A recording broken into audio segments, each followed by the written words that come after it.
हाँ, एक शारीरिक मनुष्य बिल्कुल भी एक धार्मिकता के कार्य नहीं कर पाता।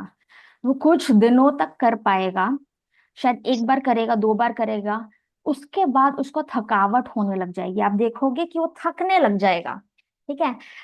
वो थकेगा और उसके बाद वो इतना ड्रेन आउट हो जाएगा कि वो और ज्यादा आगे नहीं चल पाएगा। क्या इसका कोई एग्जाम्पल देना चाहेगा? एक शारीरिक मनुष्य क्या धार्मिकता के काम कर पाता है? Any example? सिस्टर विंसी ने कहा नहीं कर सकता, जो कि बिल्कुल करेक्ट है। एक शारीरिक मनुष्य, फ्लेश के चलाए चलते, जो एक शरीर के अनुसार चलने वाला व्यक्ति धार्मिकता के काम नहीं कर पाता। फॉर वो एग्जाम्पल, एक बहुत ही शरीर अच्छा उदाहरण। हाँ हाँ, वो शरीर पे मन बोलिए। लगाता है। हाँ हाँ, वो शरीर पे मन लगाता है।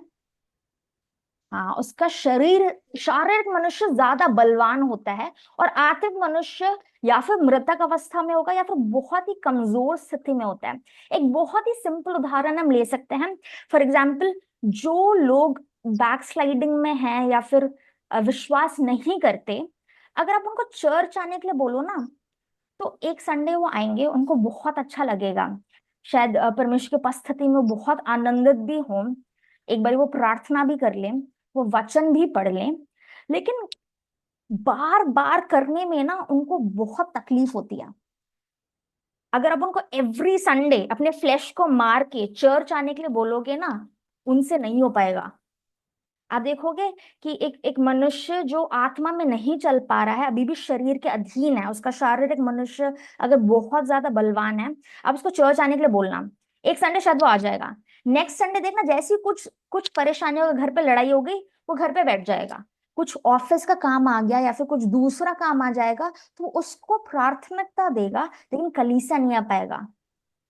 इसलिए इतना ज्यादा मुश्किल होता है नए विश्वासियों को या फिर बैकस्लिडन विश्वासियों को कलीसिया में लगातार आना। क्योंकि ये सारे जो कार्य हैं, ये आत्मिक कार्य हैं। है ना? इसके लिए बहुत हमारे शरीर को मारना पड़ता है। प्रार्थना करने के लिए हमें या फिर वचन पढ़ने के लिए हमारे शरीर को बिल्कुल मजा नहीं आता। आप समझ रहे? जब हम प्रार्थना करते हैं, शरीर में हमारा मन के उसी टाइम हमें भूख लगेगी, उसी टाइम हमें वॉशरूम जाना होगा, उसी टाइम हमें सब कुछ काम याद आ जाएगा, वचन पढ़ने का बिल्कुल मन नहीं करता।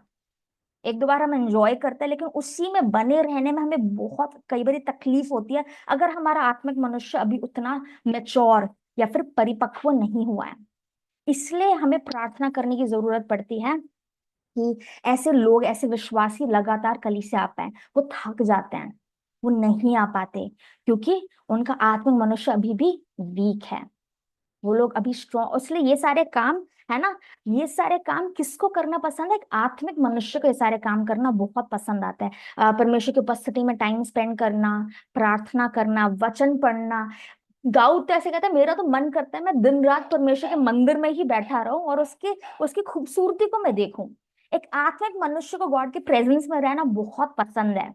उसका मन, हम जैसे लोगों का मन करता है हम चर्च में ही बैठे रहें, हमें वही जाने का मन करता है, हमें अपने मसीही भाई बहनों के साथ रहने का मन करता है, हमें गॉड के बारे में बात करना बहुत पसंद है, हमें उसी में ज्यादा मजा आता है। लेकिन एक फ्लैशली मैन, एक शारीरिक मनुष्य, उसको बहुत तकलीफ होती है। हमें समझने के लिए इम्पोर्टेंट क्यों है? क्योंकि हम ऐसे लोगों से डील करते हैं और हमें अनुग्रह, ग्रेस दिखाने की जरूरत है और मध्यस्थता करने की जरूरत है। हमें अंडरस्टैंड करने की जरूरत है, जो मेरा भाई या बहन जो बैकस्लाइडिंग में है या बिल्कुल नया नया विश्वासी, वो क्यों नहीं आ पा रहा? क्योंकि उसका फ्लैश, उसका शारीरिक मनुष्य उसको अलाउ नहीं कर रहा कि वो आत्मिक कार्य कर पाए। क्योंकि आत्मा ही क्या करता है? आत्मा आत्मिक मनुष्य को बल प्रदान करता है ना? हमने यशाया 40 में क्या पढ़ा था? स्टीवन जी ने चैट बॉक्स में भी डाला था कि जो कोई परमेश्वर की बाट जोता है, वो उकाबों की नहीं उड़ने लगेगा, और वो चलेगा तो भी थकेगा नहीं, और दौड़ेगा तो भी श्रमित नहीं होगा। ये आत्मिक मनुष्य की बात हो रही है कि जो आत्मा में चलता है, वो आत्मिक काम करने में थकता नहीं है। वचन पढ़ना, सेवकाई करना, दूसरों के लिए प्रार्थना करना, ये हमें बस बल ही देता है। यीशु मसीह कहते हैं, मेरा खाना ही ये है कि मैं पिता की आज्ञाओं को पूरा करूं। है ना? उससे उससे उनको और एनर्जी मिलता है, उनको और ज्यादा उनका बल और ज्यादा मजबूत होता चला जाता है ना। इसलिए जरूरी है कि हम ऐसे भाई बहनों के लिए जो विश्वास में नए हैं, या फिर जो बैकस्लाइडिंग में चले गए थे काफी टाइम तक, उसके बाद उनको वापस आने में इसलिए इतनी ज्यादा तकलीफ होती है, तो उनका शारीरिक मनुष्य बहुत ज्यादा स्ट्रांग हो चुका है, आत्मा में वो बहुत वीक हो चुके हैं, या फिर डेड अवस्था में वो लोग पड़े हुए हैं। इसलिए बहुत जरूरत पड़ती है कि उनका हर दिन हम लोग फेलोशिप दें। जब हम उनके साथ संगति करते हैं, हम उनके साथ टाइम स्पेंड करते हैं, तो उनका आत्मिक मनुष्य क्या है, वचन से खाना प्राप्त करता है, भोजन प्राप्त करता है, प्रार्थना में उनका आत्मिक मनुष्य और ज्यादा स्ट्रांग हो पाता है। ठीक है। सो नेक्स्ट क्वेश्चन की ओर हम लोग जाएंगे। दूसरा सवाल ये है, क्लेश का हमारे जीवन में क्या क्या लाभ होता है?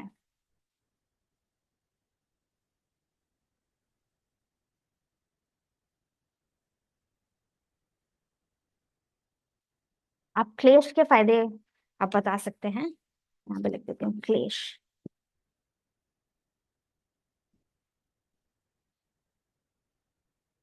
नानी आपको सुनाई दे रहा है ना कम वॉल्यूम में? ठीक है, ठीक है, ठीक है, ठीक है। क्लेश का हमारे जीवन में क्या कार्य है?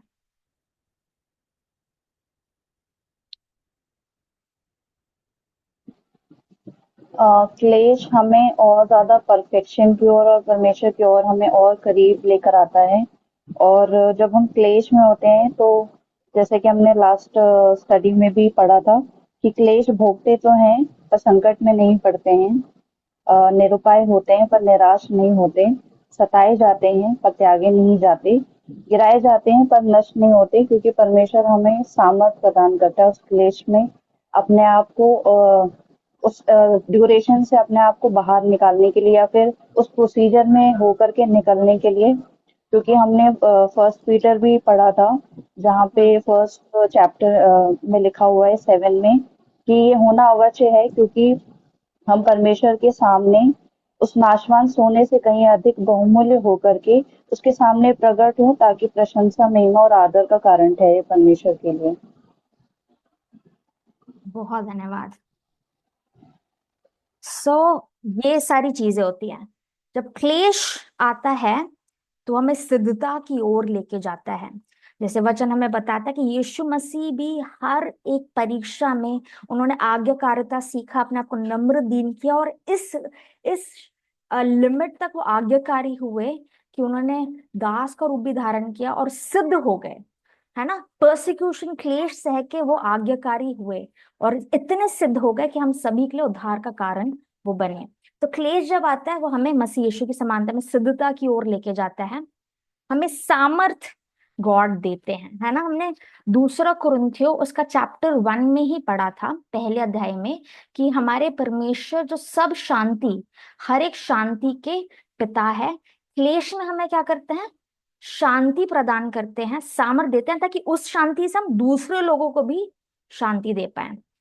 तो क्लेश हमारी ही आशीष के लिए नहीं होता, दूसरों की आशीष के लिए भी होता है, कि जब हम उस क्लेश में से गुजरते हैं, जो दूसरे लोग सेम क्लेश से गुजर रहे हैं, हम उनको वचन से encourage कर पाते हैं, हम उनके उनको भी हम सेवा दे पाते हैं, है ना। गॉड हमें तो सामर्थ्य देते ही है, हम दूसरों दूसरों को भी हम शांति दे पाते हैं, है ना, दूसरों के लिए भी। सॉरी, स्पेस कम पड़ रहा है। हाँ, मेरे साथ आप पढ़ सकते हैं दूसरा कुरिन्थियों उसके पहले अध्याय में हम लोग जाएंगे। हाँ, उसका पहला अध्याय का 3 और 4 पढ़ दीजिए। हमारे प्रभु यीशु मसीह के परमेश्वर और पिता का धन्यवाद हो, जो दया का पिता और सब प्रकार की शांति का परमेश्वर है। वह हमारे सब क्लेशों में शांति देता है, ताकि हम उस शांति के कारण जो परमेश्वर हमें देता है उन्हें भी शांति दे सकें, जो किसी प्रकार के क्लेश में हो। हाँ, हम जब उसमें से गुजरते हैं, हम दूसरे लोगों को भी शांति दे पाते हैं जो उस क्लेश से गुजर रहे हैं, है ना। हमने मसीह यीशु के बारे में क्या सीखा था, वो एक ऐसा महायाजक नहीं है जो हमारे दुख में सहभागी नहीं हुआ, वो हर एक चीज में परखा गया, फिर भी वो सिद्ध ठहरा। तो वो इसलिए हमारा परफेक्ट महायाजक है, क्योंकि वो सारी चीजों पर परखा गया, इसलिए वो मध्यस्थता कर पाता है। और वही सेवकाई सिमिलर हमें भी दी गई है, कि जब उसमें से गुजर के सिद्ध हो जाते हैं, हम दूसरे लोगों को भी शांति हम लोग दे पाते हैं, है ना। सेवकाई में और ज्यादा गॉड हमें हेल्प करते हैं हमारा, है ना। पीटर पतरस में हमने क्या पढ़ा था, कि विश्वास परखा जाता है। और फिर हमने एक और चीज हमने सीखा था, वो ये है कि क्लेश हमारे लिए एक महिमा उत्पन्न कर रहा है। किसको याद है, कौन वो वर्स बताना चाहेगा। डैश क्लेश एक डैश महिमा उत्पन्न कर रहा है। कौन, एक बहुत ही अमेजिंग वर्स हमने दूसरा कुरिन्थियों में से पढ़ा था, कौन सिस्टर विंसी के अलावा मैं चाहती हूँ कोई और उस वर्स को कोट करे।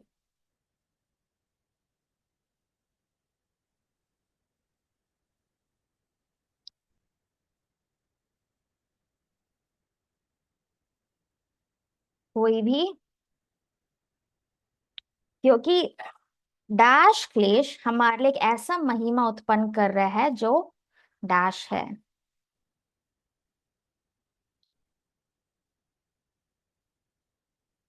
सिस्टर उर्वशी आप बोलना चाहोगे ये।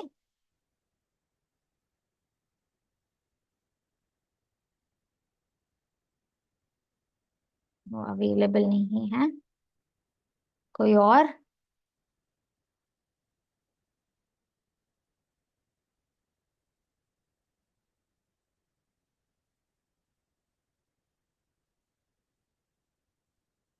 Sister Alka, glory, anyone.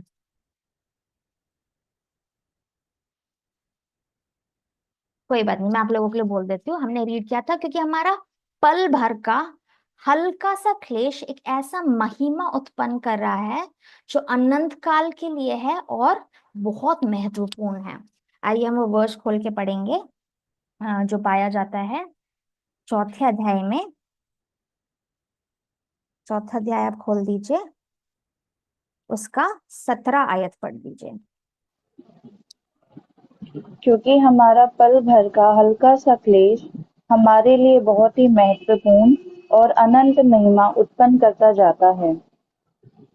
हाँ, तो वो हमारी महिमा उत्पन्न कर रहा है, यानी हेवन में जाके हमें रिवॉर्ड्स और प्रशंसा और बहुत सारे क्राउन्स और बहुत आदर हमें मिलने वाला है। तो क्लेश का हमारे जीवन में बहुत सारे फायदे हैं, और दुख के बजाय हमारे लिए आनंद का कारण है। इसलिए पौलुस कहता है कि हम आनंदित होते हैं हमारे क्लेश में, कि क्योंकि वो क्या कर रहा है, ये सारी चीजें हमारे लिए उत्पन्न कर रहा है, वो हमें सिद्ध बना रहा है, हमारा कैरेक्टर बना रहा है, गॉड से हमें सामर्थ्य मिल रहा है, हम दूसरों के लिए हम आशीष का कारण बन पाते हैं, हमारा विश्वास परखा जा रहा है और वो और ज्यादा मजबूत होता जा रहा है, और हमारा क्लेश हमारे लिए महिमा उत्पन्न कर रहा है। ठीक है, मेरी आवाज क्लियर है ना। आज काफी सारे लोग काफी शांत हैं। ठीक है, एक लास्ट क्वेश्चन मैं पूछना चाहूंगी, उसके बाद हम लोग अध्याय 5 में जाएंगे। तो एक क्वेश्चन ये है, सुसमाचार प्रचार करने के लिए आपको कितना अनॉइंटेड होना जरूरी है।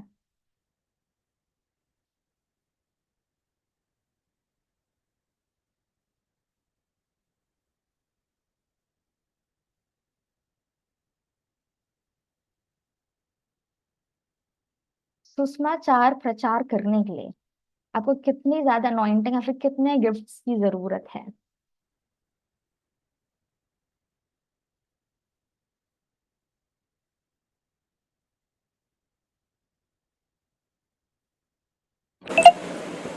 गलातियों के उसने जो दिया फ्रूट्स की ज़रूरत है, जो 9 फल हैं उनके द्वारा अगर हमें, तभी हम सुसमाचार का प्रचार कर सकते हैं।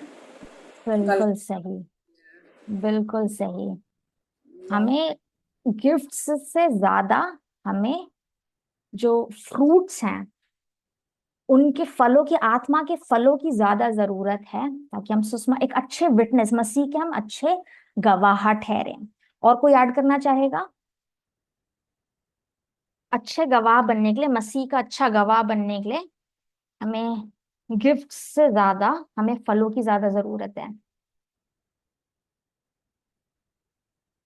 और कोई कुछ ऐड करना चाहते हैं आप लोग।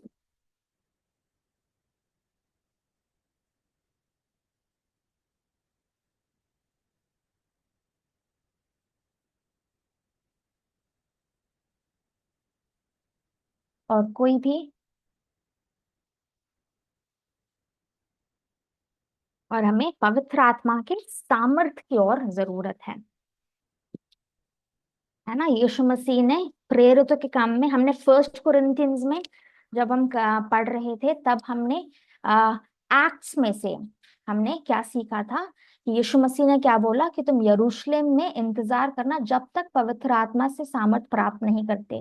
जब पवित्र आत्मा का सामर्थ आपके ऊपर उतरेगा तो तुम यरूशलेम, सामरिया और दुनिया के जगत के छोर तक मेरे गवाह ठहरोगे। जब पवित्र आत्मा का सामर्थ हमारे अंदर भर जाता है तब हम यीशु मसीह के गवाह हम लोग ठहरते हैं, है ना। हमें बहुत ही ज्यादा सेवेंथ हेवन, विजन्स, इन सारी चीजों की जरूरत नहीं है। पवित्र आत्मा का बपतिस्मा अगर आपने प्राप्त किया, अगर आप होली स्पिरिट से, पवित्र आत्मा के सामर्थ्य से भरे हुए हैं, अगर पवित्र आत्मा के फलों में आप आत्मा के नहीं चल रहे हैं, तो पौलुस क्या बोलता है, सुसमाचार काफी है, वही परमेश्वर का सामर्थ्य और ज्ञान है जिससे लोग बचाए जाते हैं। हमें एक्स्ट्रा अनॉइंटिंग की जरूरत नहीं है ना। अगर आप पवित्र आत्मा से भरे हुए हैं, अगर आप आत्मा में चल रहे हैं, आप एवरीडे यीशु मसीह के गवाह आप लोग बन सकते हैं। ठीक है, इसी के साथ हम लोग चैप्टर 5 में जाएंगे।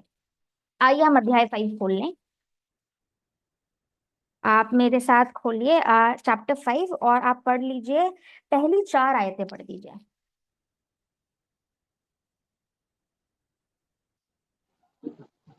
क्योंकि हम जानते हैं कि जब हमारा पृथ्वी पर का डेरा स्थली का घर गिराया जाएगा, तो हमें परमेश्वर की ओर से स्वर्ग पर एक ऐसा भवन मिलेगा जो हाथों से बना हुआ घर नहीं, परंतु चिरस्थायी है। इसमें तो हम कराहते और बड़ी लालसा रखते हैं कि अपने स्वर्गीय घर को पहन लें, कि इसके पहनने से हम नंगे ना पाए जाएं, और हम इस डेरे में रहते हुए बोझ से दबे कराहते रहते हैं, क्योंकि हम उतारना नहीं वरन और पहनना चाहते हैं, ताकि वह जो मरणहार है जीवन में डूब जाए, जिसने हमें इसी बात के लिए तैयार किया है कि वह परमेश्वर है, जिसने हमें ब्याने में आत्मा भी दिया है। बहुत धन्यवाद। ये पौलुस किस विषय में बोल रहा है? आप एक वर्ड में इसका आंसर दे सकते हैं, है ना। काफी कुछ वो बोल रहा है। ये किस किस बारे में बात कर रहा है पौलुस?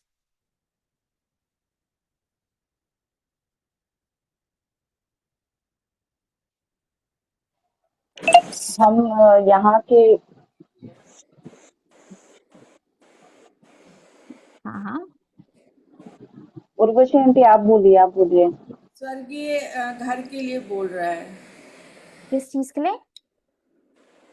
स्वर्गीय घर के लिए जो हमें दिया जाएगा उसके लिए वो बोल रहा है। बिल्कुल सही कहा आपने, ये हमारे स्वर्गीय घर के लिए पौलुस बात कर रहा है।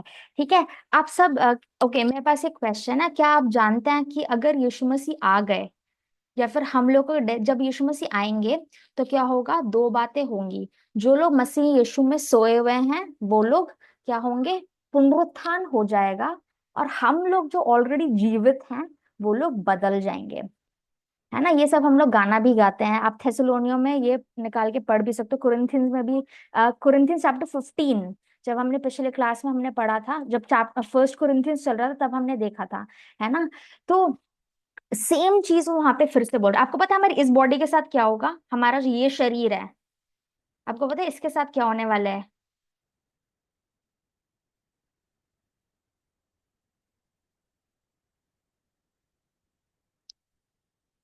हमारी इस बॉडी का क्या होगा? क्या ये गायब हो जाएगा? आग में भस्म हो जाएगा? हम इनविजिबल हो जाएंगे? हमारा जो ये शरीर है उसका क्या होगा? नाश किया जाएगा। हाँ हाँ, क्या आप क्या कह रहे हैं? नाश किया जाएगा? हाँ। ये शरीर बदल जाएगा। बदल जाएगा, बिल्कुल सही, हमारा ये शरीर बदल जाएगा। ठीक है, तो आइए आज हम 2 टॉपिक्स कवर करेंगे। आज हमारा जो पहला टॉपिक है वो है ग्लोरियस बॉडी जो हमें मिलने वाला है। ठीक है, ग्लोरियस बॉडी,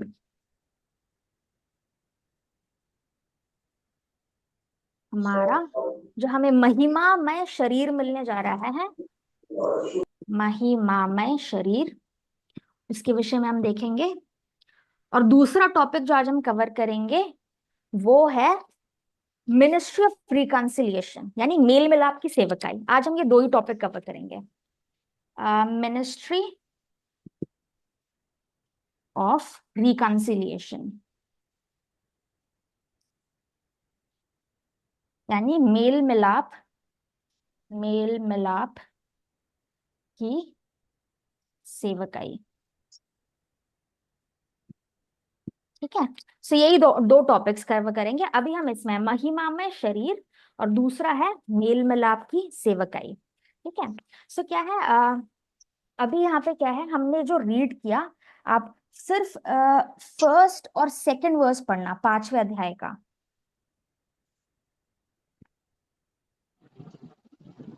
कौन सा वर्ष पढ़ना है? पहली दो अध्याय, आयतें 5वें ही अध्याय का। क्योंकि हम जानते हैं कि जब हमारा पृथ्वी पर का डेरा सरीखा घर गिराया जाएगा, तो हमें परमेश्वर की ओर से स्वर्ग पर एक ऐसा भवन मिलेगा जो हाथों से बना हुआ घर नहीं, परंतु चिरस्थायी है। इसमें तो हम कराहते और बड़ी लालसा रखते हैं कि अपने स्वर्गीय घर को पहन लें। हाँ, तो अभी तो हमारा क्या कह रहे हैं, शरीर का हमारा अभी डेरा है। डेरा क्या दिखाता है कि ये अस्थाई है, यानी कि अभी का जो हमारा शरीर है वो टेम्पररी है या फिर अस्थाई है। ये शरीर जिसमें अब दुख दर्द है, जिसमें नी पेन है, जिसमें आईज का पावर कम है, जिसमें रिंकल्स आ रहे हैं, जिसमें पिंपल्स है, ये जो हमारा डेरा है, इसलिए डेरा है, इंग्लिश में टेंट लिखा हुआ है।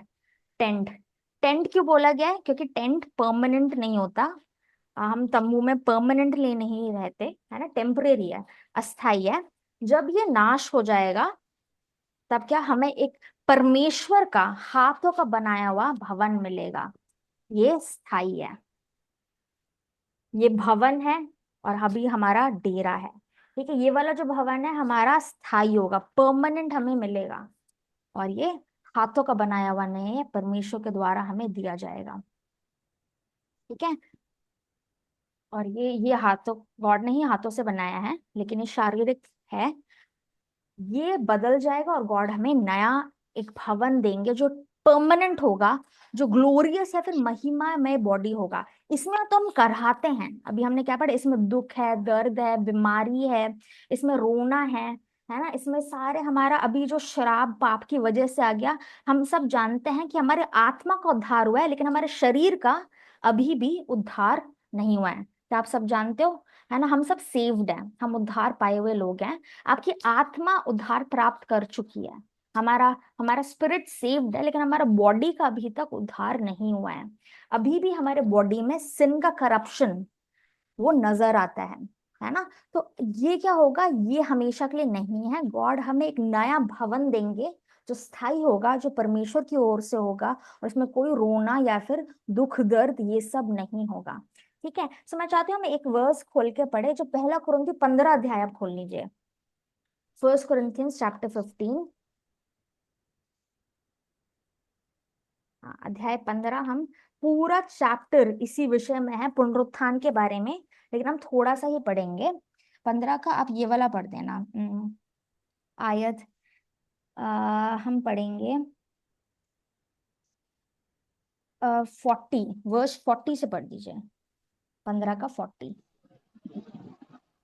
स्वर्गीय देह है और पार्थिव देह भी है, परंतु स्वर्गीय देहों का तेज और है और पार्थिव का और। सूर्य का तेज और है, चांद का तेज और है, और तारागणों का तेज और है, क्योंकि एक तारे से दूसरे तारे के तेज में अंतर है। आगे भी पढ़ना है। हाँ हाँ, पढ़िए पढ़िए, आगे भी पढ़ दीजिए। मुर्दों का जी उठना भी ऐसा ही है। शरीर नाशवान दशा में बोया जाता है और अविनाशी रूप में जी उठता है। हाँ, बस वह यही बोलना अनादर के चाहता, साथ हाँ, बोया जाता है। बस बस बस बस बस यही। पहले हमने क्या पढ़ा था कि नाशवान अवस्था में बोया जाता है, लेकिन अविनाशी दशा में हमारा पुनरुत्थान होगा, है ना, हम यहाँ पे लिखते जाएंगे। ठीक है, हाँ, क्या क्या पढ़ा था आपने सिस्टर विंसी? ये नाशवान अवस्था में बोया जाता है, यानी अभी हमारा जो शरीर नाशवान है, लेकिन अविनाशी अवस्था में उसके बाद जो हमें मिलेगा देह, वो अविनाशी होगा, वो परमानेंट होगा।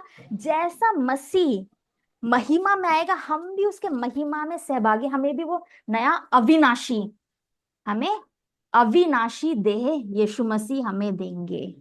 ठीक है, और क्या पढ़ा था आपने? हाँ, धीरे धीरे पढ़ेंगे ताकि हम ये सब भी लिखते चले जाएं। वह अनादर के साथ बोया जाता है और तेज के साथ जी उठता है। हाँ, अनादर लिखा है या आदर लिखा है? अनादर।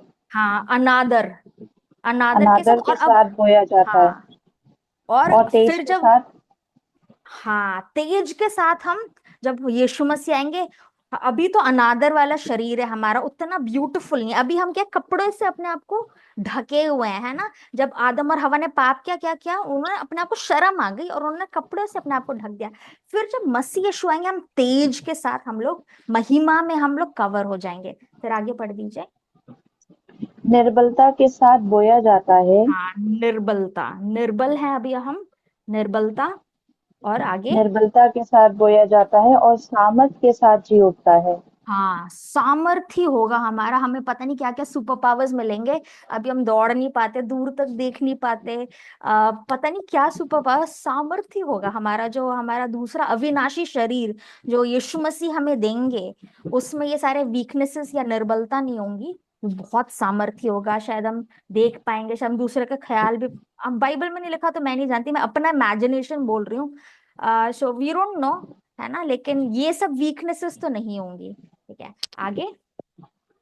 स्वाभाविक देह बोई जाती है और आत्मिक देह जी उठती है।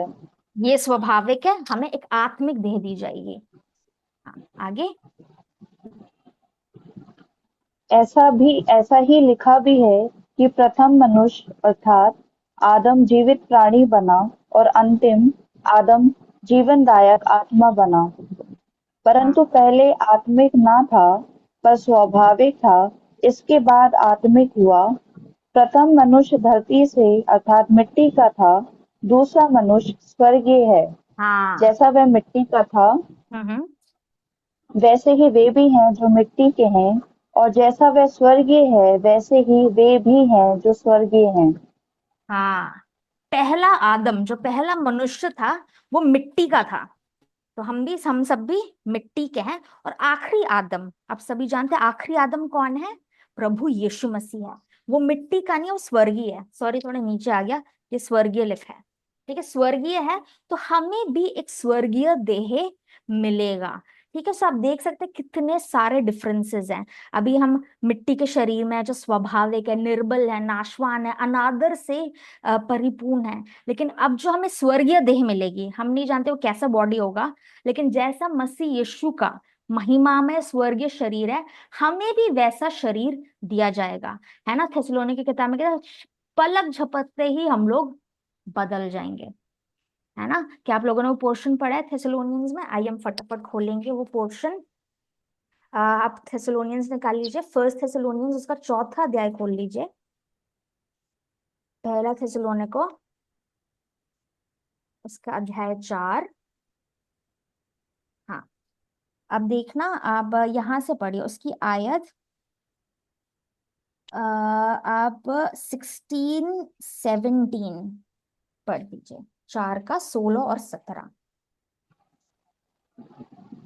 क्योंकि प्रभु आप ही स्वर्ग से उतरेगा, उस समय ललकार और प्रधान दूत का शब्द सुनाई देगा, और परमेश्वर की तुरही फूंकी जाएगी, और जो हम्म। मसीह में मरे हैं वे पहले जी उठेंगे। हम्म। तब हम जो जीवित और बचे रहेंगे, उनके साथ बादलों पर उठा लिए जाएंगे कि हवा में प्रभु से मिले, और इस रीति से हम सदा प्रभु के साथ रहेंगे।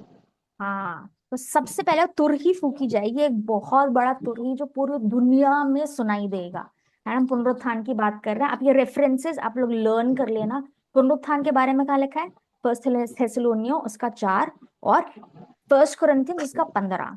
ठीक है, और फिर हमने पुनरुत्थान के विषय में कहाँ पे पढ़ा? दूसरा कुरिन्थियों 5वां अध्याय जो अभी चल रहा है।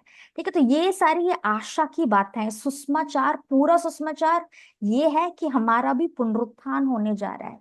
एक एक एक दुनिया है, नई दुनिया जो यीशु मसीह हमारे लिए तैयार कर रहे हैं, हम वहां पे रहने के लिए उनके साथ जाएंगे हमेशा के लिए।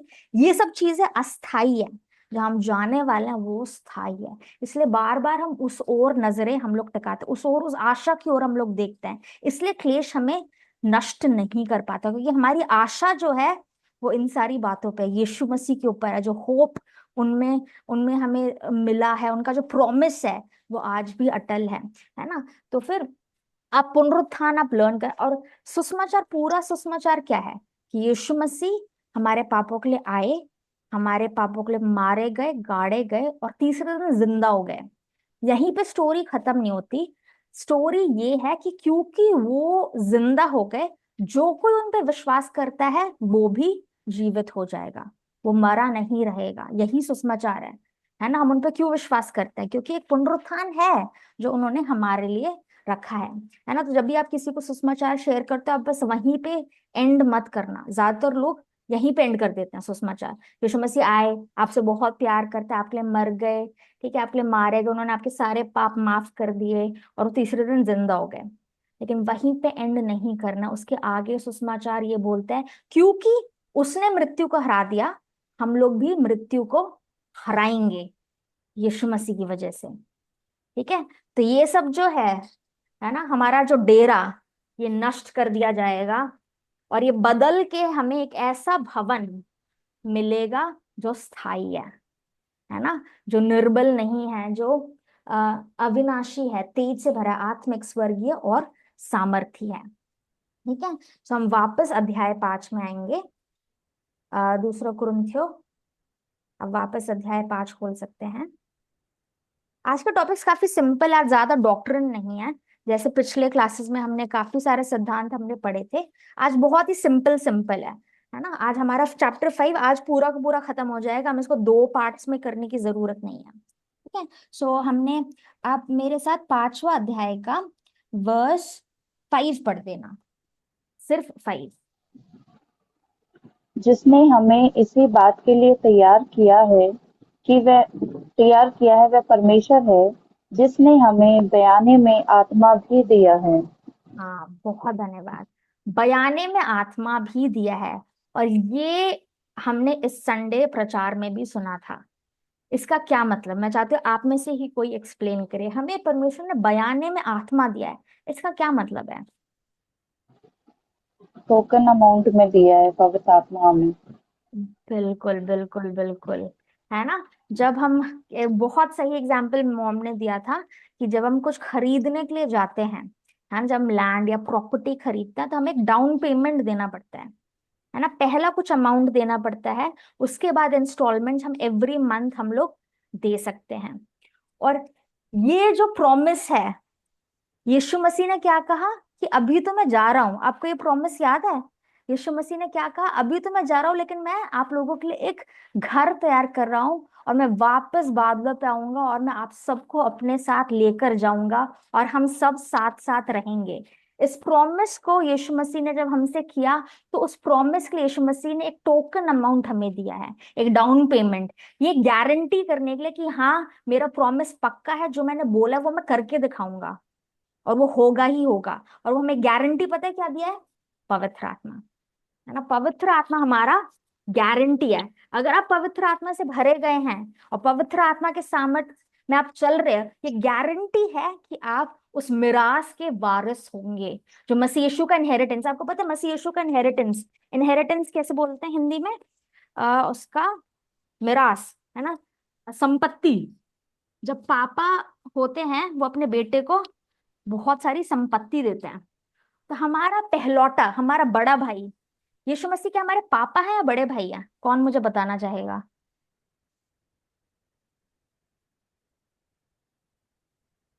यीशु मसीह हमारे पापा हैं क्या, या हमारे बड़े भाई हैं, या फिर हमारे दोस्त हैं, या फिर हमारे स्लेव है, या फिर हमारे प्रोटेक्टर गार्ड है? कौन क्लियर करना चाहेगा? पिता है।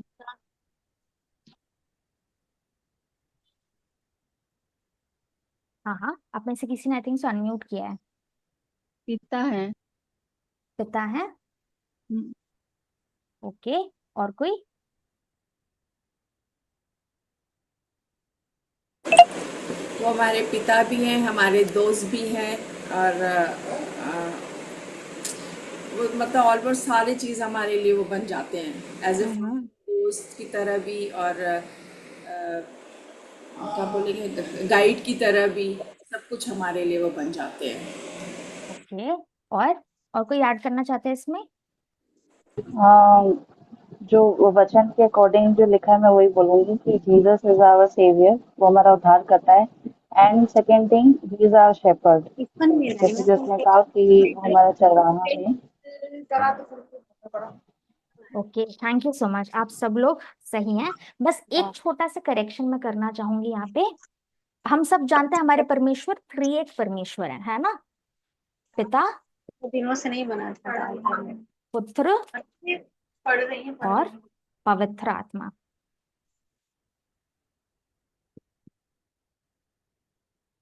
ठीक है, तो जो पिता है ये गॉड दी फादर है। ठीक है, पुत्र जो मसीह यीशु है, यीशु मसीही, और पवित्र आत्मा है यीशु मसीह का ही आत्मा है। ठीक है, तो तो यीशु मीटिंग में मसीह बैठती मैं। हाँ हमारे सर। पिता, वैसे तो तीनों एक ही परमेश्वर हैं। देंगे एक तुमने सेकंड, वो। सिस्टर सुनीला का हम म्यूट कर देंगे, आई थिंक अनम्यूट करना भूल गई हैं। एक सेकंड, एक सेकंड, हाँ, रामा। अलमारी नहीं दी। सिस्टर सुनीला प्लीज आप म्यूट कर आई लो। तो क्यों ओके, कुछ बोली नहीं। अच्छा। ठीक है। हाँ, तो हमारे जो परमेश्वर त्रिएक परमेश्वर है, तीन अलग अलग नहीं है, तीन एक ही में है, पिता पुत्र और पवित्र आत्मा। लेकिन पर्सनालिटीज, व्यक्तित्व तीन अलग अलग हैं, और तीनों के कार्य भी अलग अलग है। परमेश्वर एक ही है, लेकिन उनके व्यक्तित्व, पर्सनालिटीज अलग अलग हैं, और उनका कार्य भी अलग अलग है। जो यीशु मसीह हैं वो हमारे पिता नहीं है, वो हमारे बड़े भाई हैं। जो पिता का पहलौठा, फर्स्ट बॉर्न, फर्स्ट बॉर्न कैसे कहते हैं? पहलौठा। पहलौठा कौन है? प्रभु यीशु मसीह, फर्स्ट बॉर्न सन। है ना, पिता ने जगत से ऐसे प्रेम किया कि अपना इकलौता पुत्र प्रभु यीशु मसीह दे दिया, ताकि जो कोई इस पर विश्वास करे वह नाश ना हो परंतु अनंत जीवन पाए। और यीशु मसीह भी बार बार बोलता है कि पिता और मैं एक ही हैं। तो पिता के पहलौठे यानी फर्स्ट बॉर्न यीशु मसीह हैं। और जो कोई उन पे विश्वास करता है, यीशु मसीह पे, उनके द्वारा हम भी पिता के बच्चे हम बन जाते हैं। तो ये हमारे बड़े भाई हैं, और फिर हम भी इस पिता के, पिता परमेश्वर के हम लोग बच्चे बन जाते हैं थ्रू यीशु मसीह। ठीक है, जिस किसी ने, हमने फर्स्ट जॉन में क्या पढ़ा है, जॉन पहला अध्याय में, जिस किसी ने यीशु मसीह पे विश्वास किया उसको पिता ने बच्चे होने का अधिकार दिया। तो यीशु मसीह हमारे पिता नहीं, हमारे बड़े भाई हैं। ठीक है, बस पिता एंड सन के कॉन्टेक्स्ट में बोल रही हूँ, वो हमारे मित्र हैं, हमारे प्रोटेक्टर हैं, डेफिनेटली वो हैं। लेकिन जब हम, गॉड हमारे फादर है, लेकिन जब पिता और पुत्र में जब हम डिस्टिंग्विश करते हैं, तो गॉड द फादर हमारे भी पिता हैं, लेकिन यीशु मसीह हमारे बड़े भाई हैं। जब हम डिस्टिंग्विश कर रहे हैं, यीशु मसीह the son and God the father, जो हेवनली फादर है। ठीक है, तो ये हमारे पिता हैं, और यीशु मसीह हमारे बड़े भाई हैं। ठीक है, और वो पहलौठे हैं, वो फर्स्ट बॉर्न है, पहला, लाइक सबसे बड़ा बेटा होता है। और जो कोई मसीह पर विश्वास करता है उसके द्वारा हमें भी बच्चे होने का अधिकार गॉड ने दिया है। ठीक है, अब जो बड़ा बेटा होता है उसको क्या मिलता है? मिरास, यानी कि इनहेरिटेंस, बहुत सारी उसको संपत्ति मिलती है। ठीक है, और यीशु मसीह की जो संपत्ति है उसमें हम भी सहभागी होंगे। है ना, कई बार क्या होता है, जो बड़े बेटे होते हैं अपना इनहेरिटेंस शेयर नहीं करना चाहते। जैसे जोसेफ को, वैसे तो बड़ा बेटा नहीं था, है ना, उसको जो कोट मिला, जो एक प्रचारक ने ऐसे एग्जाम्पल दिया, उसको जो बड़ा सा कलरफुल सा कोट मिला, वो अपने भाइयों के साथ शेयर नहीं करना चाहता था। लेकिन हमारे बड़े भाई यीशु मसीह, वो क्या करते हैं, अपना धार्मिकता वस्त्र हम सबको उन्होंने दिया है। वो उसकी तरह नहीं है, वो यहूदा जो है उसकी तरह नहीं है, वो रूबन जो फर्स्ट बॉर्न है उसकी तरह नहीं है। हमारे बड़े भाई जो यीशु मसीह हैं, उनकी वजह से वो अपना धार्मिकता हम सभी को पहनाते हैं, और उनको जो मिरास मिलने वाला है, इनहेरिटेंस, उसके है सहभागी हम सब भी मिलेंगे। हमें भी वो विरासत मिलेगी, हमारे पिता की विरासत हम सबको मिलेगी, और उसका डाउन पेमेंट क्या है? पवित्र आत्मा। यानी स्वर्ग में जो जितने सारे घर हैं, ये सारा हमारा विरासत है। ठीक है, अभी हमें नहीं मिला है वो सब कुछ, है ना। अभी हम स्वर्गीय स्थानों में बैठाए तो गए हैं, लेकिन एक समय आएगा जब हमें वो सारा विरासत पूरा मिलेगा। तो अभी हमें सिर्फ एक बयाना मिला है, और वो बयाना पवित्र आत्मा है। एक दिन होगा जब यीशु मसीह हमें लेने के लिए आएंगे, तब हमें पूरी विरासत दी जाएगी। कोई सवाल?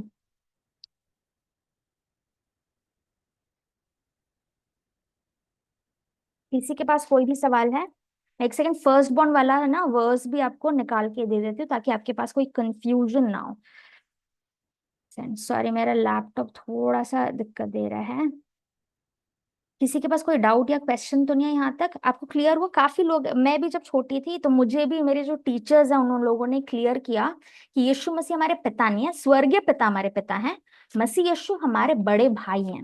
है ना। यीशु मसीह क्या कहते हैं कि वचन मतलब फर्स्ट बॉर्न है, पहलौठे हैं, और उनके द्वारा हम सब भी अब पिता के बच्चे बने हैं। ठीक है, मैं आपको वर्स निकाल दे रही हूँ। ओके, लैपटॉप चल गया, एक सेकंड दीजिए मुझे। आ, हाँ,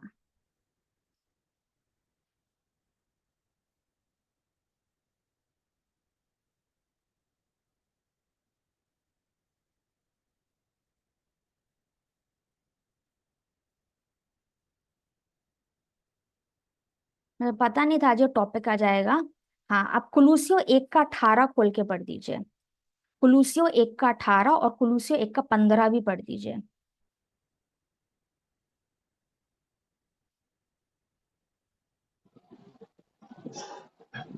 वही देह अर्थात कलीसिया का सिर है, वही आदि है और मरे हुओं में से जी उठने वालों में पहलौठा, कि सब बातों में वही प्रधान ठहरे। हाँ, और 18 भी पढ़ दीजिए। 18 पे रीड किया है मैंने। अच्छा, आप 15 पढ़ दीजिए फिर। वह तो अदृश्य परमेश्वर का प्रतिरूप और सारी सृष्टि में पहलौठा है। हाँ, वो सारी सृष्टि में पहलौठा, यानी हम भी सृष्टि हैं, हम सारी चीजें सृष्टि है, लेकिन सबसे पहलौठा जो फर्स्ट बॉर्न होता है वो प्रभु यीशु मसीह है।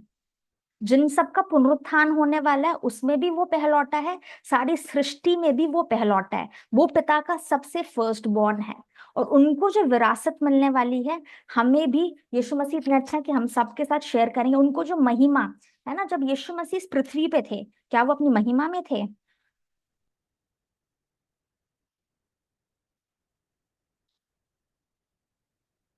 जब वो इस पृथ्वी पर आए थे, क्या वो महिमा में थे अपनी?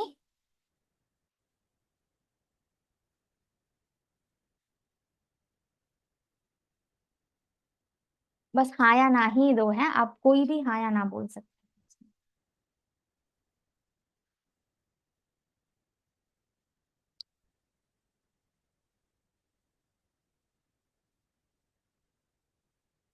कोई बोलना चाहेगा इसमें? यीशु मसीह जब इस पृथ्वी पे आए थे, तब वो अपनी महिमा को छोड़कर इस पृथ्वी पर वो आए। वो 100% गॉड तो थे, प्लस 100% मैन भी थे, लेकिन महिमामय शरीर में वो नहीं थे। अपना स्वर्गीय जो बॉडी है वो लेकर उस पृथ्वी पर नहीं आए। तभी जब वो जब उनका पुनरुत्थान होता है और वो स्त्री उनको छूने के लिए जाती है, तब वो उनको क्या बोलते हैं? अभी मुझे मत छूना, क्योंकि मैं महिमा में नहीं हुआ। जब यूहन्ना ने पथमोस के आइलैंड पे यीशु मसीह को देखा, वो जो यीशु मसीह को देखता है और जिस यीशु मसीह का वो चलता है, दोनों बहुत ही अलग हैं। क्या आप प्रकाशित वाक्य में आपने पढ़ा है यीशु मसीह के बारे में? पतरस, सॉरी, यूहन्ना क्या क्या बोलता है फर्स्ट चैप्टर में? वो जिस यीशु मसीह को आप सबने रीड किया ना प्रकाशित वाक्य, कौन उसका डिस्क्रिप्शन दे सकता है? क्या क्या लिखा है यीशु के बारे में?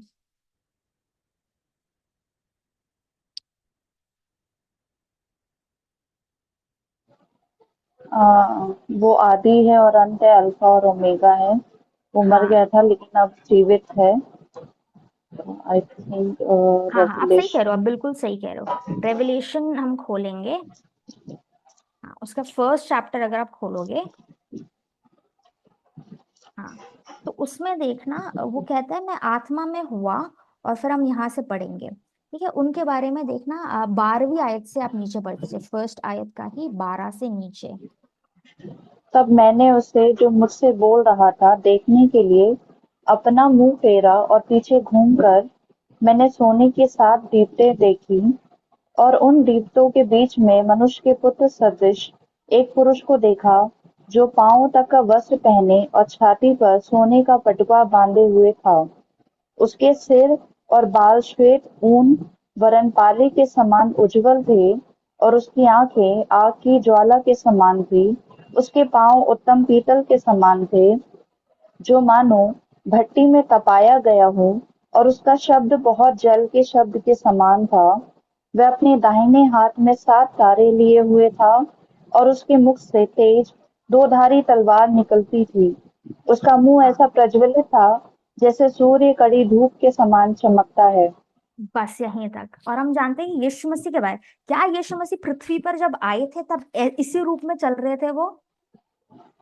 नहीं, नहीं, ऐसे नहीं थे। हाँ नहीं, शारीरिक यीशु रूप में मसीह आए थे। हाँ शरीर में थे, आपके और मेरे जैसे बहुत ही जैसे नाशवान शरीर है उसमें थे, वो अपनी महिमा में नहीं थे। लेकिन जब उनका पुनरुत्थान हो जाता है उसके बाद जब लोग, ये जो पूरा वर्णन है वो महिमा में यीशु का है ना। तो फिर वो जो महिमा, जो शरीर उनका है, वही महिमा में हम भी सहभागी होंगे। हमें भी एक स्थायी शरीर दिया जाएगा, उनको जो भी विरासत मिलने वाली है ना, जो भी उनको इनहेरिटेंस मिलने वाला उसमें हम भी सहभागी होंगे।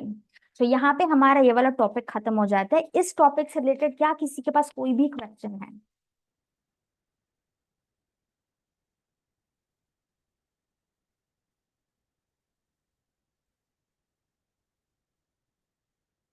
कोई भी?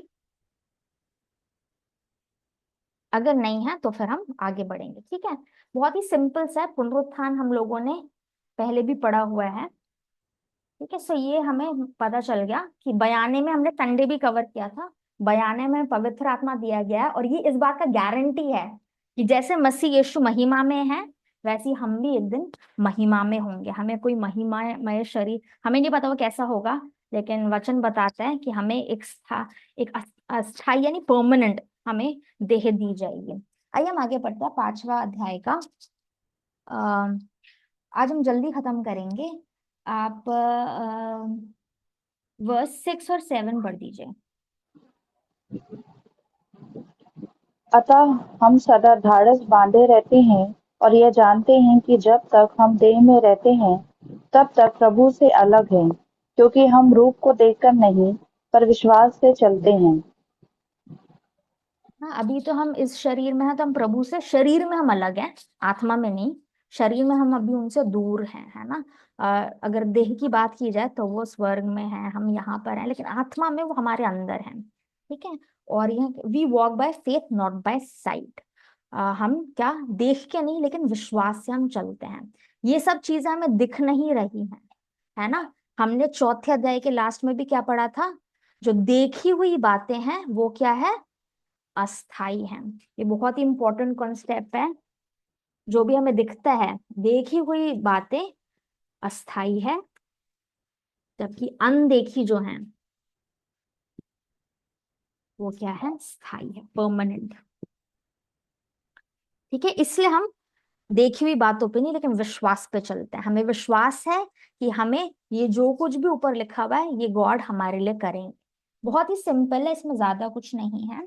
अब बस हम सिंपली नीचे रीड कर देते हैं और हम डायरेक्टली अपने सेकंड जो कॉन्सेप्ट है उसके ऊपर जाएंगे, मिनिस्ट्री ऑफ रिकंसिलिएशन, ठीक है। आप प्लीज 9 से पूरा नीचे पढ़ते चले जाइए, मैं आपको बताऊंगी कब रुकना है। इस कारण हमारे मन की उमंग यह है कि चाहे साथ रहें चाहे अलग रहें, पर हम उसे भाते रहें, क्योंकि अवश्य है कि हम सब का हाल मसीह के न्याय आसन के सामने खुल जाए, कि हर एक व्यक्ति अपने अपने भले बुरे कामों का बदला जो उसने देह के द्वारा किए हों पाए। हाँ, इसलिए बस यहीं पे प्रभु रुक का जाना। भय मानकर हाँ बस, बहुत धन्यवाद सिस्टर बंसी।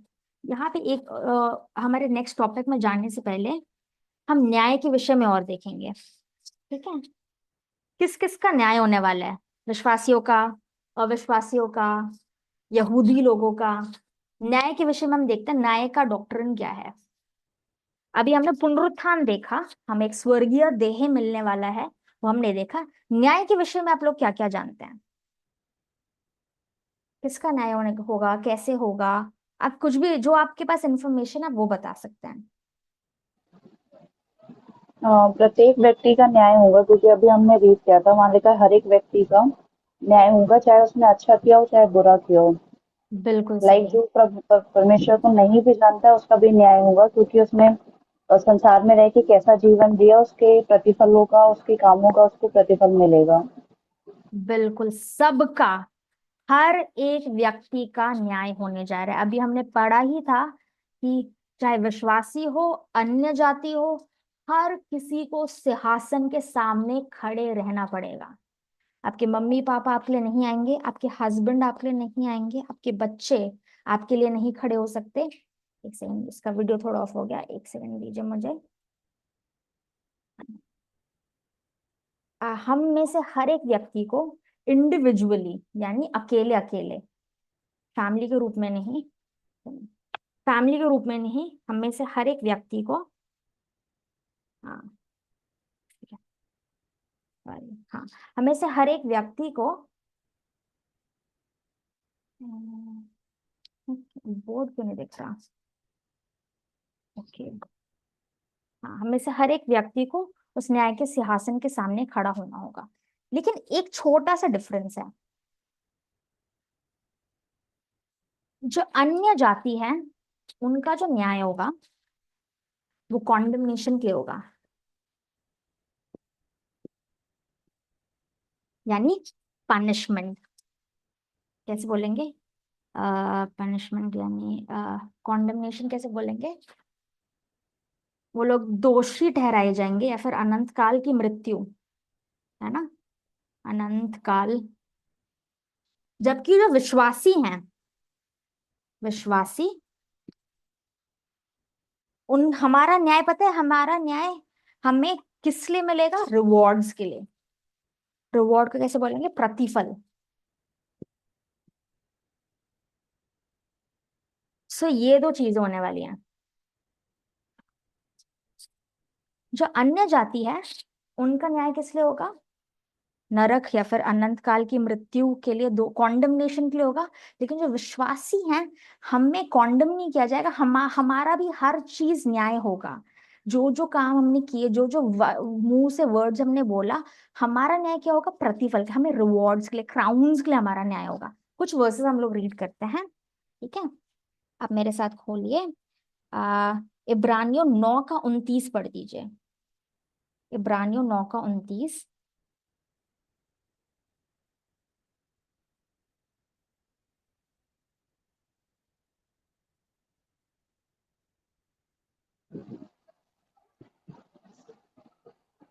9 का 29 29 पढ़ दीजिए। 9 चैप्टर ना, हाँ, 9 चैप्टर 9 का 29। 29 तो नहीं है इसमें वर्ड। अच्छा, नहीं है उसका? आप इफिसियों नहीं, 6 का 8 पढ़ दीजिए। मैं गलत नोट डाउन कर दिया होगा। इफिसियों 6 का 8।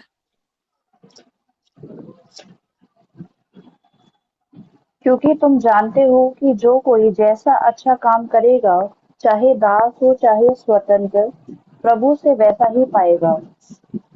हाँ, प्रभु से वैसा ही पाएगा। अब मत्ती 25 खोलिए, मत्ती 25 का 31 to 46 पढ़ दीजिए।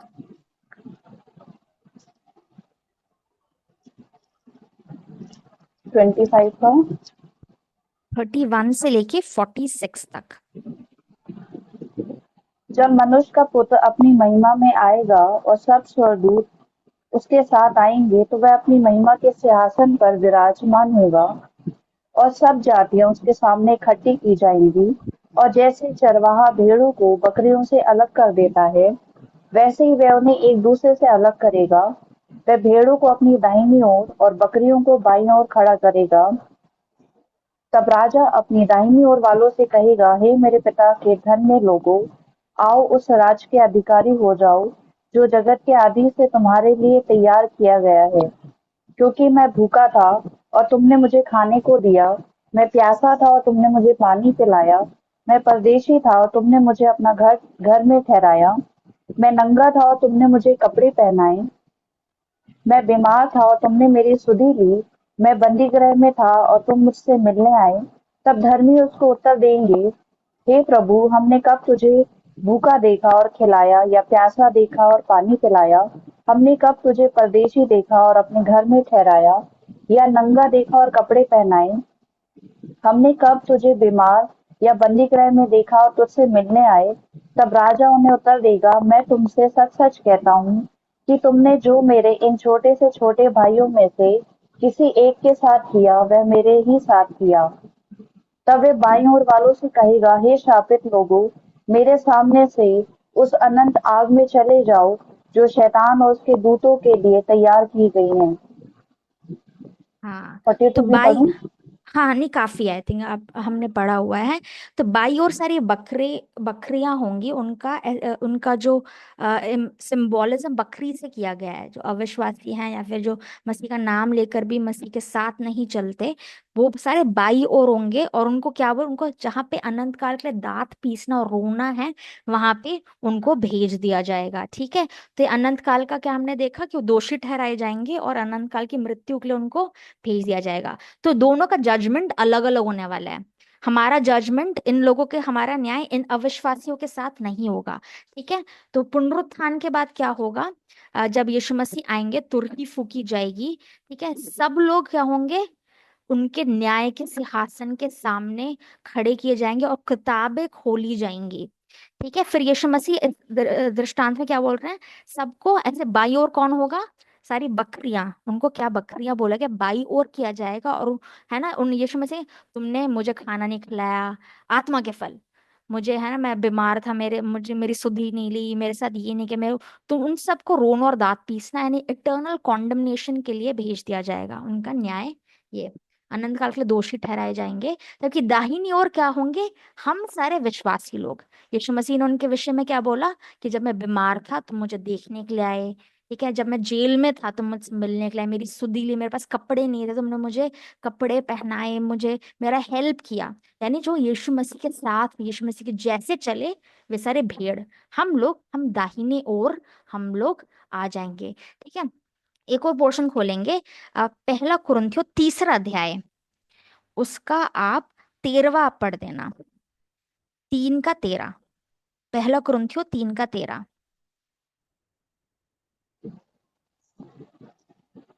तो हर एक का काम प्रकट हो जाएगा, क्योंकि वह दिन उसे बताएगा, इसलिए कि आग के साथ प्रकट होगा और वह आग हर एक का काम परखेगी कि कैसा है। हाँ, 14 भी पढ़ दीजिए।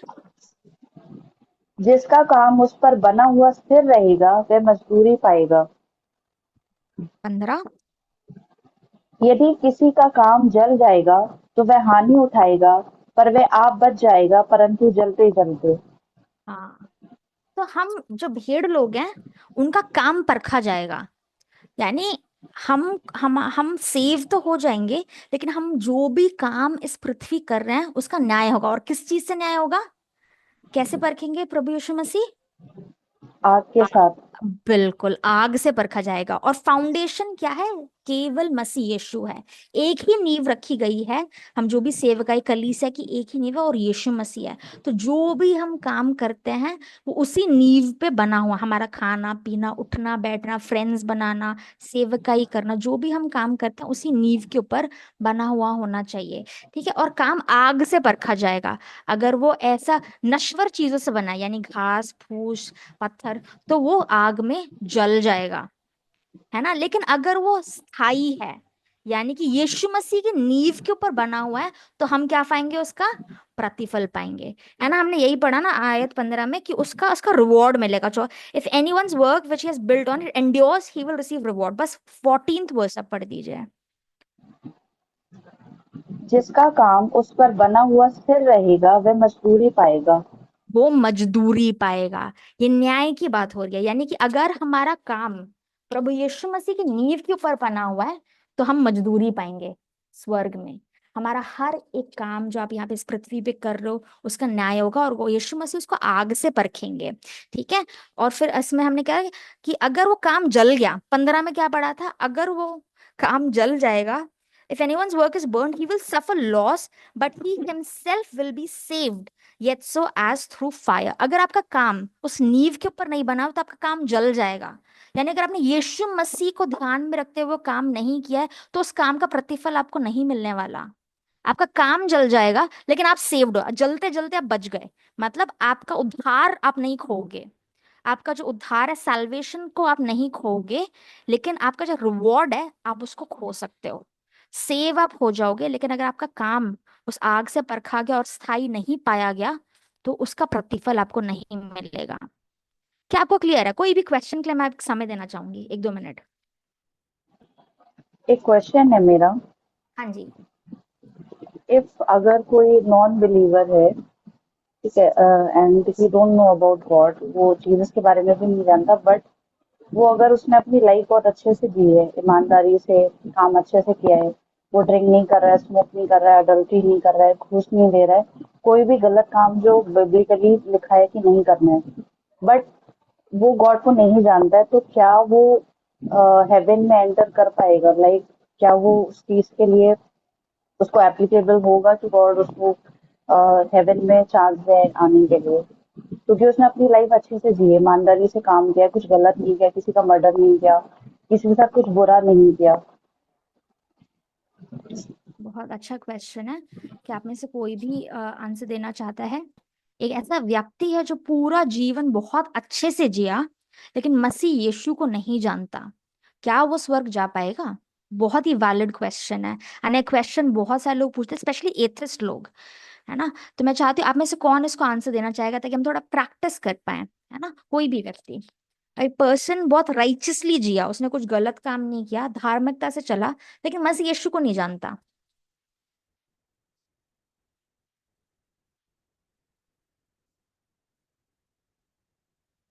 सोचने वाली बात है। क्या वो बचेगा?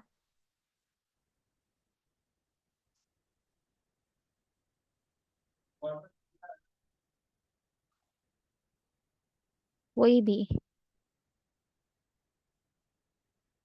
आप में से कोई भी बोल सकता है। अगर कोई व्यक्ति, क्योंकि ये क्वेश्चन ना काफी सारे लोग पूछते हैं कि गॉड अन्यायी हैं, वो लोगों को हेल भेज देते हैं। बहुत ही वैलिड क्वेश्चन, आप क्या जवाब देंगे इसका? बिना प्रभु को ग्रहण किए हुए हम स्वर्ग में प्रवेश नहीं कर सकते। बिल्कुल सही। हमें पश्चाताप करना बहुत जरूरी है। हाँ, आपने बिल्कुल सही कहा सिस्टर अलका।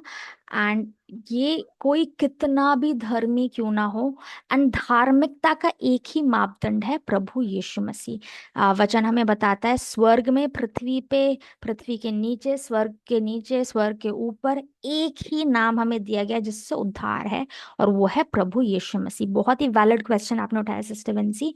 हम में से हर एक को ये जवाब देना आना चाहिए। व्यक्ति कितना भी धर्मी हो, वचन बताता है हमारा धार्मिकता परमेश्वर के सामने मैले चिथड़ों के समान है।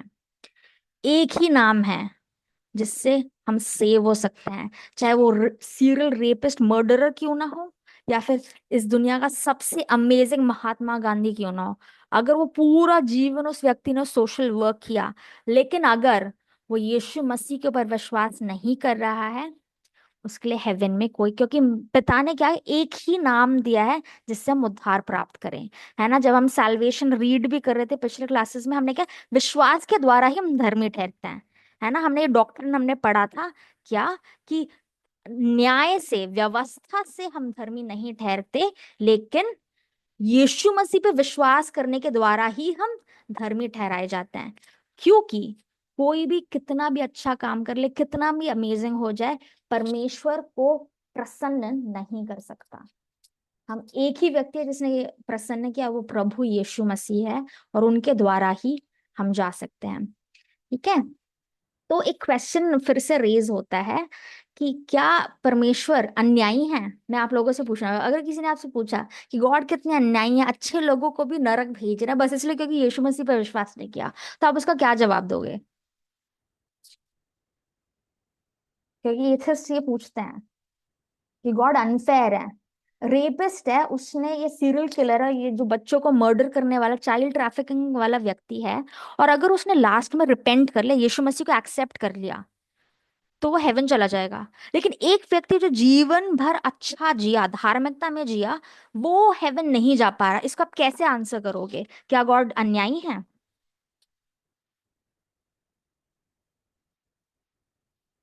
किसी अन्य जाति ने आपसे पूछा तो आप क्या जवाब दोगे?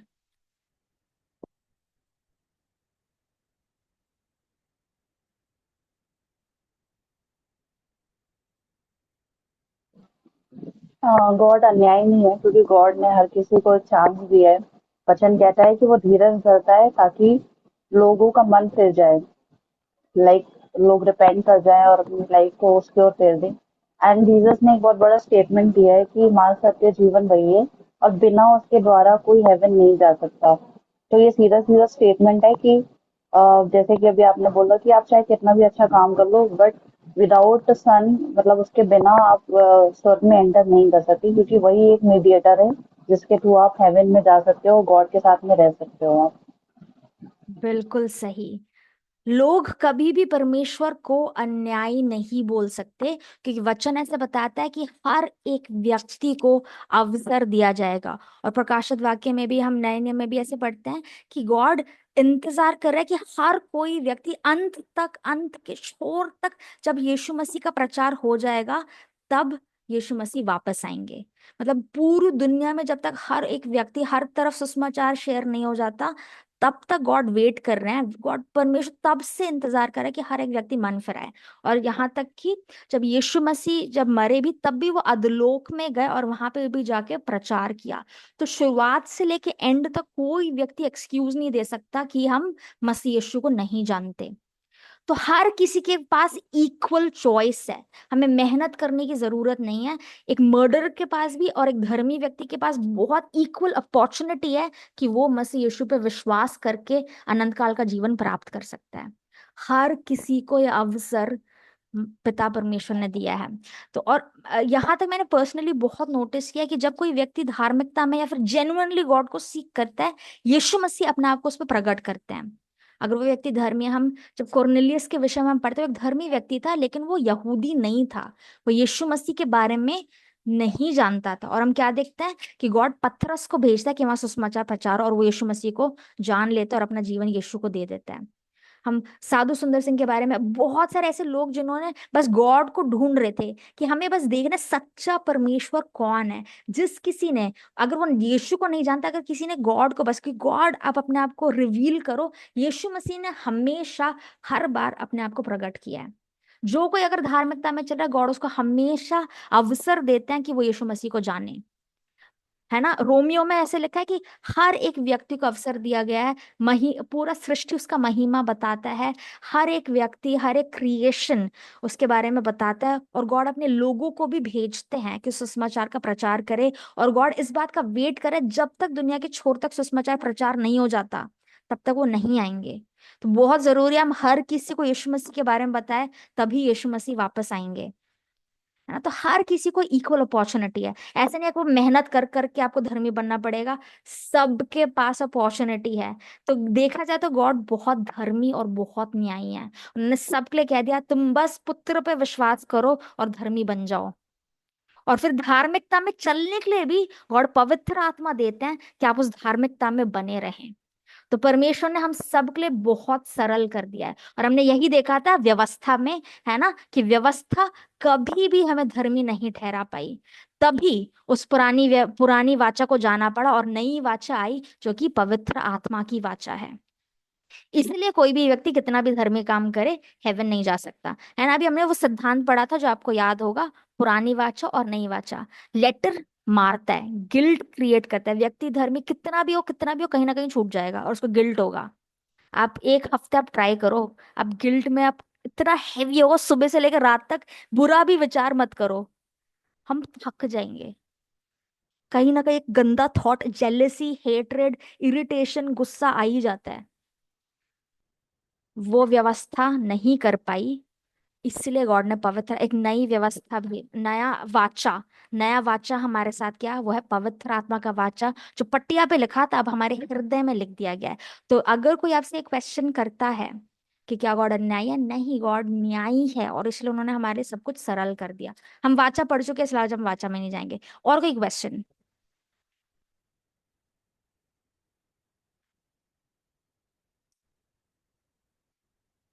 आई होप सबको न्याय क्लियर है, ठीक है। जो जो अविश्वासी लोग हैं उनका न्याय एक चीज के लिए होना है, वो अनंत काल का दंड प्राप्त करने वाले हैं। हमारा भी न्याय होगा, आपका और मेरा भी न्याय होगा, लेकिन हमारा उद्धार होने के लिए नहीं। आपका और मेरा न्याय प्रतिफल के लिए होने वाला है। हमारा जो जो भी काम, जो भी विचार, जो भी हवा पे जो हम शब्द बोलते हैं ना, हर एक चीज आग से परखा जाएगा। अगर यीशु मसीह के जो नींव है उस पे अगर आपका काम परखा जाता है और आग से गुजर के ठहरा रहता है, तो उसका प्रतिफल आप प्राप्त करोगे। ठीक है, सबको रेडी रहना है, क्योंकि एक दिन हम सब उस सिंहासन के सामने खड़े होंगे। कोई बच नहीं पाएगा। आप नहीं बोल सकते घर पे काम है, मेरे बच्चों का एग्जाम्स है, ट्यूशन जाना है, यहाँ जाना है, घर पे मीटिंग है, ये है वो है। हर किसी को तुर ही फूकी जाएगी। आप कुछ भी काम कर रहे होगे, हम उठा लिए जाएंगे, हम क्षण पलक झपकते ही हम बदल जाएंगे, हमें समझ भी नहीं आएगा। हम सब उस सिंहासन के सामने हम जवाबदेही होंगे। हमसे पूछा जाएगा कि आपने क्या, ऐसा क्यों किया, ये क्यों किया। अब किताबें खोली जाएंगी और हमें हर एक शब्द का, हर एक काम का हमें जवाब देना पड़ेगा। तो आप प्रतिफल आप पा सकते हो या फिर अपना प्रतिफल आप खो सकते हो। क्योंकि समय हो गया, यहाँ पे हम एंड करेंगे। चैप्टर 5 काफी इजी था, फिर भी आज हम खत्म नहीं कर पाए हैं, थोड़ा सा ही रह गया है। वो हम नेक्स्ट क्लास में कंटिन्यू करें। क्या आप लोगों के लिए कुछ ज्यादा ही डीप हो रहा है ये वाला बुक? क्योंकि फर्स्ट बुक बहुत ही इजी था, फर्स्ट कोरिंथियंस बहुत ही प्रैक्टिकल था। इस वाले सेकंड कोरिंथियंस में बहुत सारे सिद्धांत है। क्या ये स्पीड, इतना डेप्थ आप लोगों के लिए ठीक है? इतना ही डीप जाना है? मैं आप लोगों से पूछना चाहती हूँ कि आपके लिए ज्यादा तो नहीं हो रहा, या फिर आप एंजॉय करो या और डीप जाना चाहते हो?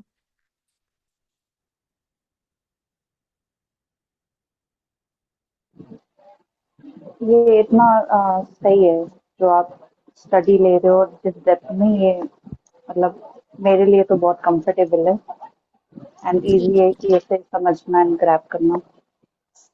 ओके, आप में से और कोई अगर और स्लो और फास्ट होना चाहता है तो आप बता सकते हैं, क्योंकि हमने काफी सारे डॉक्ट्रिन्स कवर कर लिया अभी तक। हमने ओल्ड और न्यू कॉवेनेंट कर लिया, हमने पुनरुत्थान कर लिया, हमने वाचाएं कर ली, हमने मिनिस्ट्री ऑफ रिकंसिलिएशन, हम काफी सारे सिद्धांत हमने किए। तो आई होप आपके लिए इनफ स्लो है एंड आप समझ पा रहे हैं इन सबका इम्पोर्टेंस क्या है। ये सारे डॉक्ट्रिन्स हमें आने चाहिए, है ना। मुझे नहीं पता पहली बार ही सुन रहे हैं या फिर आप सुनते आए हैं, सो मैं बस थोड़ा सा फीडबैक चाह रही थी सिस्टर विंसी की तरफ से। It's all good. और कोई कुछ बोलना चाहेगा? नहीं, इतना ठीक है, इतने में समझ में आ रहा है, नॉर्म मतलब ठीक है हम लोगों के लिए। ठीक है, ठीक है, ठीक है, ठीक है। बहुत सारे सिद्धांत तो नहीं, और आपको बीच में एक नॉर्मल विमेन्स मीटिंग करना है, या अगर ऐसा कुछ है तो वो हम बीच में एक दिन का हम वो गैप भी करके नॉर्मल प्रेयर भी कर सकते हैं। क्योंकि बहुत सारे, मैं जानती हूँ हर चैप्टर में 2 या 3 प्रिंसिपल्स तो आ ही जाते हैं, हर चैप्टर में 2 या 3 टॉपिक्स आ जाते हैं, है ना। अभी तक हमने काफी कुछ किया। इतने सारे प्रिंसिपल्स आपने किया। अगर कोई पूछे तो मैं पूरी आशा कर रही हूँ कि आप सारे जवाब दे पाओगे। आप उन प्रिंसिपल्स पे जी रहे हो। हमने आत्मिक मनुष्य और शारीरिक मनुष्य का हमने किया, क्लेश, हमने परसिक्यूशन किया, हमने हमारा रिवॉर्ड हमें जो मिलेगा हमने वो किया, आज हमने न्याय और पुनरुत्थान कर लिया। काफी सारे डॉक्ट्रिन्स हो रहे हैं। आई बिलीव आप इन सबको नोट डाउन कर रहे हो, क्योंकि ये सब बहुत इंपॉर्टेंट है हमारे एवरीडे जीवन में भी, सेवकाई में भी। और आप जिस किसी को मेंटोर कर रहे हो, अगर आप नहीं कर रहे, मैं चाहूंगी कि आप इस साल प्रार्थना करो कि परमेश्वर आप मुझे एक और यंग विमेन आप दीजिए जिसको मैं मेंटोर कर पाऊँ, या हम 2 लोग साथ में गॉड में ग्रो कर पाए। क्योंकि अगर आप वचन आप इतना डीप लेवल पे आप सीख रहे हो, उसका फल आना बहुत जरूरी है। क्योंकि अगर हम लेते रहेंगे, लेते रहेंगे, लेते रहेंगे और कहीं जा नहीं रहा, तो ऐसा पानी क्या होता है, सड़ जाता है ना। अगर इनपुट है तो फिर आउटलेट होना बहुत जरूरी है। मैं चाहूंगी हमें से हर कोई प्रार्थना करे, गॉड एक एक एक व्यक्ति अब मुझे दो जिसको मैं मेंटोर कर सकूं। अब एक व्यक्ति के लिए प्रार्थना कर, गॉड ही देंगे, है ना, परमेश्वर से आप प्रार्थना कर, गॉड एक व्यक्ति, आप एक विश्वासी, एक यंग लड़की या फिर कोई भी व्यक्ति गॉड आप मेरे जीवन में दीजिए, जितना वचन गॉड आप मुझे सीखने के लिए आप अवसर दे रहे हो कि मैं उसे, है ना, यीशु मसीह ने क्या बोला कि आप हर तरफ जाओ, यीशु मसीह के नाम में आप चेला बनाओ। हम सब चेला भी बन रहे हैं, और मेरा आपसे रिक्वेस्ट यह है कि आप चेला बनाने के लिए अब गॉड से प्रार्थना करिए। गॉड मैं किसी को हेल्प डिसाइपलशिप में करना चाहती हूँ गॉड, इसको डिसाइपलशिप कहते हैं। हम जो भी वचन सीख रहे हैं ये आपको दूसरों को देना बहुत जरूरी है ना। सब मैं यही रिक्वेस्ट, आप प्रार्थना करना, गॉड एक व्यक्ति को मैं डिसाइपल करना चाहती हूँ गॉड, अब मुझे हेल्प करिए।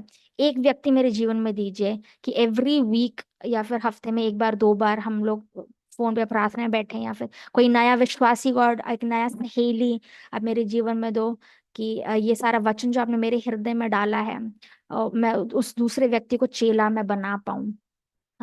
सो आइए हम लास्ट प्रेयर में जाएंगे। मैं रिक्वेस्ट करूंगी एक व्यक्ति से, मैं देखना चाहती हूँ, सॉरी मेरा ये काम नहीं कर रहा है। सिस्टर कैथरीन अगर आप अवेलेबल हो, आप लास्ट प्रेयर कर सकते हो कि ये जो भी इतनी गुण बातें हम सीख रहे हैं, मैं नहीं जानती कितने महिलाएं ये सीख पाते हैं नहीं, ऊपर ऊपर वचन सीख लेते हैं, लेकिन प्रभु ने मुझे और आपको ये अवसर दिया है, तो हम प्रार्थना करें गॉड इसका फल अब मुझे, क्योंकि ज्यादा दिया गया है मुझसे ज्यादा मांगा जाएगा। अगर आपको ज्यादा वचन मिल रहा है, आपसे गॉड पूछेंगे आपने इस वचन का क्या किया। जैसे कैथरीन आप हम सभी के लिए प्रार्थना करिए कि हम जो भी वचन सीख रहे हैं उसके अनुसार हम जी पाए और लोगों को हेल्प भी कर पाए। आइए हम सब प्रार्थना में जाएंगे। आवाज आ रही मेरी? हाँ हाँ आ रही है। धन्यवाद प्रभु जी, तेरी महिमा करते पिता परमेश्वर। प्रभु जी, राजाओं का राजा, प्रभु का प्रभु प्रधान, तेरा हम धन्यवाद करते पिता परमेश्वर आज के दिन के लिए। महिला सभा में पिता परमेश्वर जितने भी है प्रभु जी, दूसरी कुरिन्थी प्रभु जी जो आज सीख रहे पिता परमेश्वर, आज 5वां अध्याय प्रभु जी